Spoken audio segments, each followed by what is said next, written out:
Aux abords du fleuve Saint-Laurent, à Saint-Michel-de-Bellechasse, se trouve le Collège Dina Bélanger. Il accueille chaque année près de 300 étudiants du secondaire. Dans ses murs a vécu et enseigné la femme qui lui a donné son nom.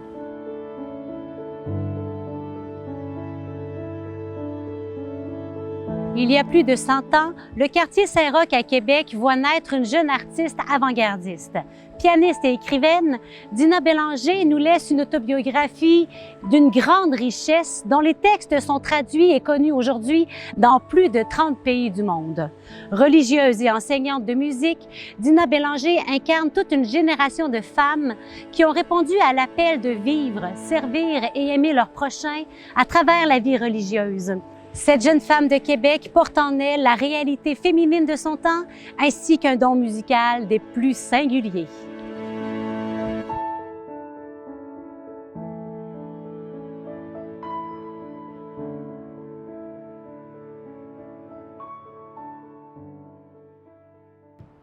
Dina naît le 30 avril 1897 dans la paroisse Saint-Roch de Québec. Son père, Octave Bélanger, originaire du quartier ouvrier Saint-Sauveur, est expert comptable pour la Banque nationale. Sa mère, Séraphia Matt, native de Neuville dans le comté de Portneuf, s'implique dans plusieurs œuvres caritatives qui viennent en aide aux plus démunis. Nous sommes ici dans le quartier Saint-Roch où a vécu la famille Bélanger. Dès son jeune âge, Dina démontre un talent de musicienne hors du commun et une ouverture pour la spiritualité.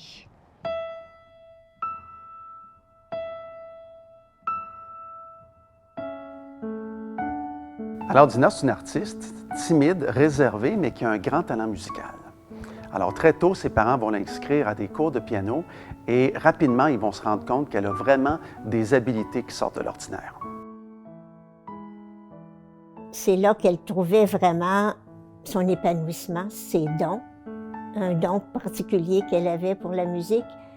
Et un peu plus tard, quand elle était un peu plus vieille, elle dit « Quand je pratiquais ma musique, c'était comme un temps de prière. Ça animait toute sa vie. »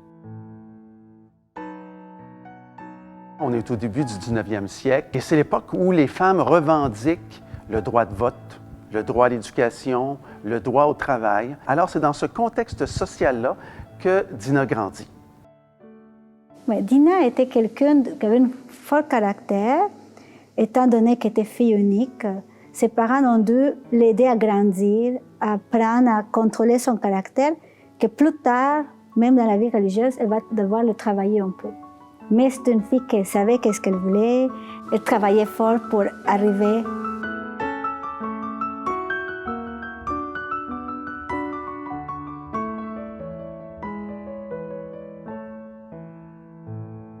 Pour Dina, l'amitié, c'est très important. Elle aura deux amies particulières, je dirais, Bernadette Letourneau, Aline Marquis, qui sont aussi natives du quartier Saint-Roch. Et curieusement, les trois filles deviendront religieuses. Voyant son talent de musicienne, le pianiste, organiste et compositeur Joseph Arthur Bernier accueille Dina dans sa classe. D'ailleurs, nous sommes ici dans la salle Dina Bélanger du Collège Jésus-Marie de Sillery. Cette salle témoigne à quel point la musique est au cœur de la vie de Dina. Suivre son parcours, c'est mieux comprendre la formation musicale des jeunes filles de son temps et mettre en lumière l'héritage inestimable des femmes dans l'histoire de la musique du Québec. L'initiation à la musique de Dina est très semblable à celui de la plupart des enfants là, de son époque, c'est-à-dire à la maison. Très souvent, les femmes, les mères à cette époque-là sont très... Elle chante beaucoup, raconte des histoires. Dans le cas de Dina, on dit que sa mère aussi l'amenait aux rencontres des dames de la Sainte Famille. Et Dina elle-même dit qu'elle était souvent assise au jubé près de l'orgue. Alors déjà, elle pouvait être initiée à la musique instrumentale, au chant, au chœur, à différents cantiques également. À l'âge de 12 ans, Dina va rejoindre l'Académie du couvent Jacques-Cartier à Saint-Roch. Et elle va suivre des cours de solfège encore là et des cours de piano avec sœur Edmé. C'est à 14 ans que Dina fait son entrée au pensionnat Bellevue à Sainte-Foy. Et le pensionnat Bellevue, à cette époque-là, est vraiment reconnu pour l'excellence de ses cours en musique. Dina Bélanger va se rendre pour étudier à New York avec l'appui puis les encouragements de son professeur Joseph-Arthur Bernier et Monseigneur Cloutier. C'était en pleine guerre mondiale. C'était vraiment quelque chose d'extraordinaire qu'une jeune fille s'en aille étudier à New York. Une jeune fille de Québec. À New York, c'est l'Institute of Music, qu'on appelle ici le Conservatoire de New York, qui va accueillir Dina Bélanger, Aline Marquis et Bernadette Letourneau. À cet endroit-là, Dina va être initiée à la composition, à l'harmonie, à l'histoire de la musique également, en plus de se perfectionner à un assez haut niveau en jeu instrumental, donc au piano. Alors, Dina va résider à la résidence Our Lady of Peace, qui est une résidence des religieuses de Jésus-Marie, avec ses deux amies du quartier Saint-Roch, Aline Marquis et Bernadette Letourneau. Dina Bélanger va nous laisser des compositions musicales marquantes, dont Rêverie sur le Saguenay, Les cloches de l'abbaye et Ricordenza.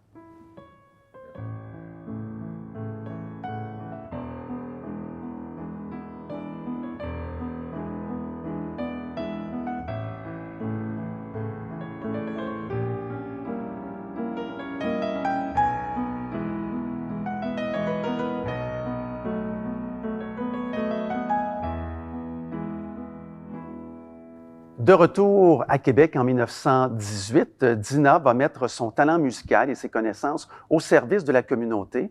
Donc, elle offrira des concerts bénéfices pour les veuves et les orphelins de la Première Guerre mondiale. Elle a vu sa mère se donner aux causes de bénéficence pour les pauvres. Et à la paroisse, il organisait des concerts bénéfices. Elle s'est donnée à ça. Entre autres activités, elle-même a donné des concerts pour venir en aide aux personnes démunies. Et elle dit que ça lui coûtait beaucoup de faire ça. Pas parce qu'elle n'était pas capable, mais parce qu'elle n'aimait pas ça se faire applaudir. Mais elle le faisait pour faire plaisir aux gens, pour leur donner de la joie.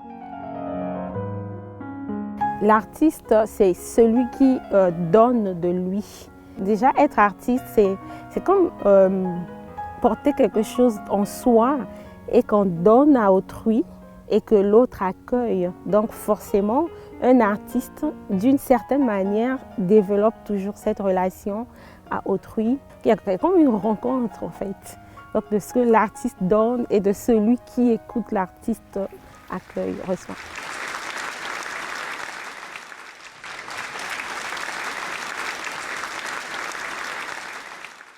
Au fil du temps, deux idées germent dans la tête et le cœur de Dina, devenue jeune femme, devenir religieuse et enseigner la musique. Le 4 septembre 1920, elle prend la décision d'entrer au couvent Tuileries chez les religieuses de Jésus-Marie, une communauté enseignante. Après avoir mûri son projet pendant 1 an, elle se joint à la communauté le 11 août 1921. Là, elle pourra vivre son rêve. Puis elle va faire profession en 1923. Donc, c'est l'occasion pour elle de mettre à profit ses connaissances, ses talents de musicienne. Elle écrit des vers, des poèmes, des hymnes, des psaumes pour des fêtes, pour la communauté. Et tranquillement, écoutez, elle va enseigner également auprès des élèves.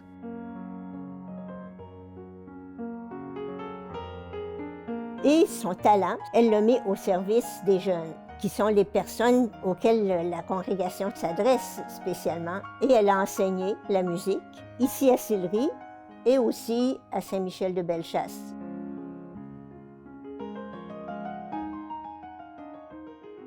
Alors, c'est sûr que Dina est une fille tellement intérieure. C'est pour cela que sa supérieure lui a demandé « Ça serait beau que tu écrives ta vie, que tu nous partages tout ce qui bouge à l'intérieur de toi. » C'est comme ça qu'elle a commencé à écrire son autobiographie. C'est d'une profondeur qu'on ne peut pas imaginer, on ne peut pas mesurer. Elle-même, parfois, elle va dire « Je ne sais pas comment vous exprimer. »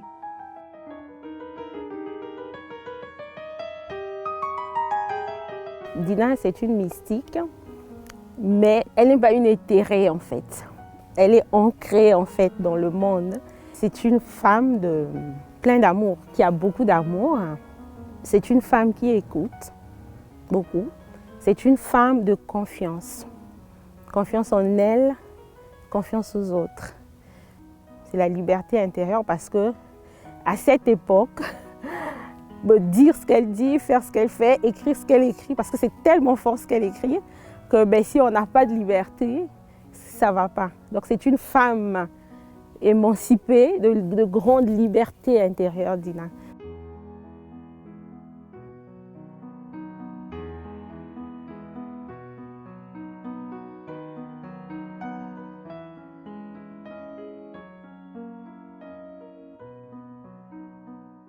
Nous nous trouvons devant le piano avec lequel Dina enseigne la musique au couvent de Saint-Michel de Bellechasse, aujourd'hui appelé Collège Dina Bélanger. Dina y enseigne la musique, mais doit rapidement retourner au couvent de Sillery le 21 octobre 1923, 8 jours plus tard seulement. Elle a contracté la scarlatine d'une élève à qui elle enseigne le piano. Ainsi commencent les allers-retours entre le couvent de Saint-Michel de Bellechasse et l'infirmerie de Sillery. Mais rien à faire, son état de santé ne cesse de se détériorer. La musique de son existence se joue désormais sur les notes blanches et noires de sa réalité de jeune adulte malade. Sa manière de vivre l'épreuve de la maladie nous révèle une femme déterminée, courageuse, qui trouve en Dieu la force de continuer. Ses supérieurs avaient vu qu'elle vivait quelque chose de spécial. Ils lui avaient demandé d'écrire sa vie. Elle n'aimait pas ça beaucoup, écrire sa vie. Mais c'est son autobiographie qui va avoir une répercussion internationale. Sa vie, et particulièrement ce partage de sa vie mystique, qui va faire un grand écho au niveau international. Elle est présente même dans des pays où nous, les sœurs de Jésus-Marie, on n'est pas là. Dina nous raconte dans son autobiographie les épreuves qu'elle va vivre, mais elle nous partage également la joie dont elle va faire l'expérience au cœur de ces difficultés. Elle avait cette grande joie intérieure qui lui permettait de surmonter les épreuves, les difficultés, parfois l'incompréhension d'elle-même ou de d'autres, mais je reviens toujours sur cette amitié qu'elle avait avec Jésus qui est devenue comme un feu dévorant. Puis ça changeait tout, ça colorait tout. Dina s'éteint le 4 septembre 1929 des suites de la scarlatine qui a dégénéré en tuberculose. Elle a alors 32 ans. Les religieuses présentes à son chevet témoignent. En entrant dans sa chambre d'infirmerie, on avait l'impression de pénétrer dans un sanctuaire. On la trouvait absorbée, gracieuse, souriante.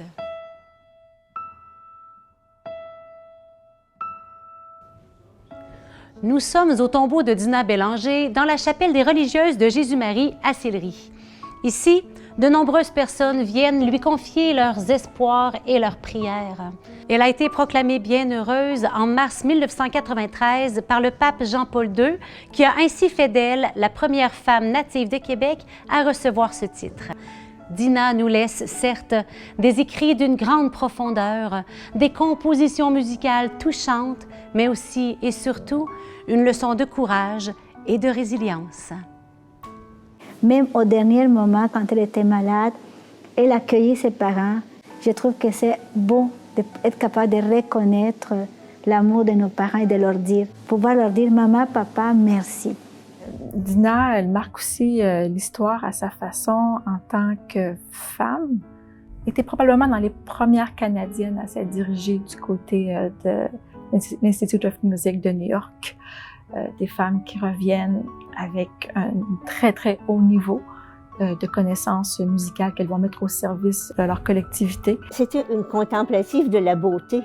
Je crois que c'est peut-être le message de Dina, de nous apprendre à jouir de la beauté, découvrir la beauté de toutes les créatures, de la nature, la beauté de Dieu, et peut-être notre propre beauté aussi.